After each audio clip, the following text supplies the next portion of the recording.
Bismillahirrahmanirrahim. Assalamualaikum warahmatullahi wabarakatuh. Perkenalkan, nama saya Natifah Nurul Fasatu Yusrom dengan NIM mahasiswa 120202191300061 akan mempresentasikan tentang sistem ekonomi dan fiskal pada masa pemerintahan Rasulullah SAW.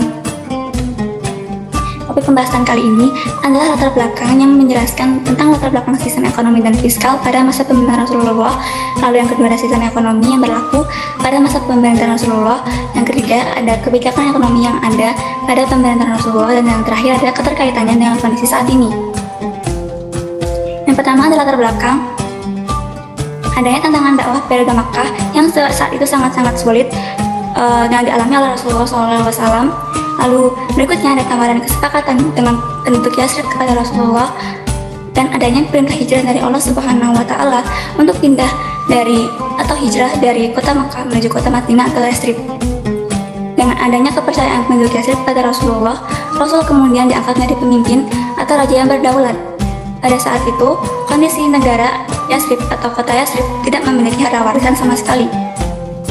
Lalu, strategi dan langkah awal yang Rasul lakukan di Yasrib atau Madinah yaitu yang pertama adalah membangun masjid, yang kedua membuat konstitusi negara, yang ketiga merehabilitasi kaum muhajirin, dan yang keempat adalah meletakkan dasar-dasar keuangan negara.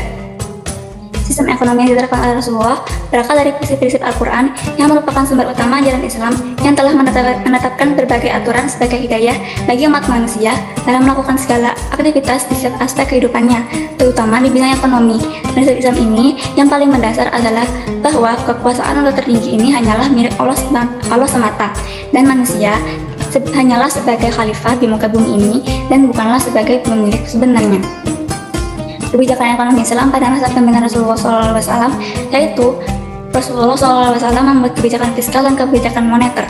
Kebijakan fiskal diantaranya yaitu peningkatan pendapatan nasional dan tingkat partisipasi kerja, kebijakan pajak, anggaran, dan kebijakan fiskal khusus. Sedangkan kebijakan moneternya yaitu penggunaan mata uang dinar dan dirham. Keterkaitannya dengan kondisi saat ini, sejak nilai tukar merosot terus, Bank Indonesia menerapkan sistem kebijakan suku bunga yang tinggi.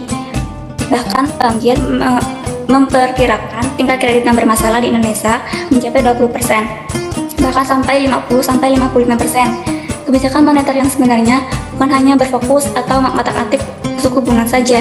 Bahkan sejak zaman Rasulullah SAW dan Khulafaur Rasyidin, kebijakan moneter dilaksanakan tanpa menggunakan instrumen bunga atau riba sama sekali. Sistem zakat perniagaan tidak akan mempengaruhi harga dan jumlah penawaran karena zakat dihitung dari hasil usaha. Dalam istilah finansialnya disebut tax on considerance, dan ini berbeda dengan sistem pajak pertambahan nilai atau PPN yang populer sekarang.